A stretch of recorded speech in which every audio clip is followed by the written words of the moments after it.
মুচিও হয় শুচি যদি ভজে গোবিন্দ শুচিও মুচি হয় যদি নভজে গোবিন্দ তেও জাতিত বহুত উচ্চ খাপৰ হ'ব পাৰে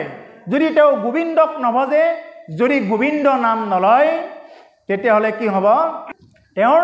এইবিলাক একো নাই এইবিলাক এনে দেখাই ঢকাই হ'ব কিন্তু যদি তেও জাতিত মুচিও হৈ আছে তেও যদি গোবিন্দ নাম লৈছে তেও খুচি হ'ব পাইছে গোবিন্দ বুলি দুবাহু তুলিয়ে নাচিয়ে বাগে হওঁৰে পাগল গোবিন্দ বুলি দুবাহু তুলিয়ে নাচিয়ে বাগে হওঁৰে পাগল হৰি হৰি বল নাচিয়ে বাগে হওঁৰে পাগল গোবিন্দ বুলি দুবাহু তুলিয়ে নাচিয়ে বাগে হওঁৰে পাগল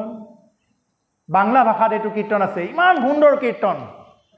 তুমি গোবিন্দ বুলি কি কৰা দুবাহু তুলিয়ে নাচিয়ে বাগে হওঁৰে পাগল তুমি পাগল হৈ যোৱা গোবিন্দৰ নামত তুমি গোবিন্দৰ নাম লৈ লৈ পাগল হৈ যোৱা পগলাৰ দৰে থাকা মই অহাকালি এই কথাখিনি কম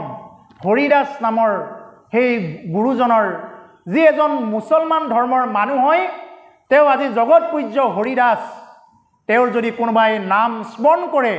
তেও জগতৰ পৰম উপকাৰী হ'ব পাৰে পৰম পবিত্ৰ হ'ব পাৰে তেনেকুৱা এজন পৰম প্ৰসিদ্ধ গুৰু যি প্ৰথমতে ধৰ্মত ইছলাম ধৰ্মৰ হৈও তেও কি কৰিছিলে মানে তেও শ্ৰী চৈতন্য মহাপুৰুষৰ দৰে এগৰাকী মহাপুৰুষৰ ঈশ্বৰ পুৰুষৰ সংগ লাভ কৰি তেও কি কৰিছিলে তেও আজিও চৈতন্য হৈ থাকিব পাৰিছে তেওঁৰ কাহিনীখিনি অহাকালি কম দীঘল হৈ যাব আজি গতিকে সেইকাৰণে কৈছোঁ নাচিয়ে বাগে হওঁৰে পাগল হৰি হৰি বল কেৱল হৰি হৰি বোলা ৰাম ৰাম বোলা নাচিয়ে বাগে হওঁৰে পাগল কৃষ্ণ কৃষ্ণ গতিকে আমি গোবিন্দৰ নামত আমি কি কৰিব লাগে পাগল হ'ব লাগে মহাদেৱ শিৱই ভস্ম ধূলাখানি কি কৰিছিলে প্ৰত্যেকটো সময়ত নাম জপ কৰিছে সেইকাৰণে কৈছে এক পাগল হইল ভোলা মহেশ্বৰ শ্মশানে মশানে নাম জপে অবিৰাম এক পাগল হইল ভোলা মহেশ্বৰ শ্মশানে মশানে নাম জপে অবিরাম হরি হরি বল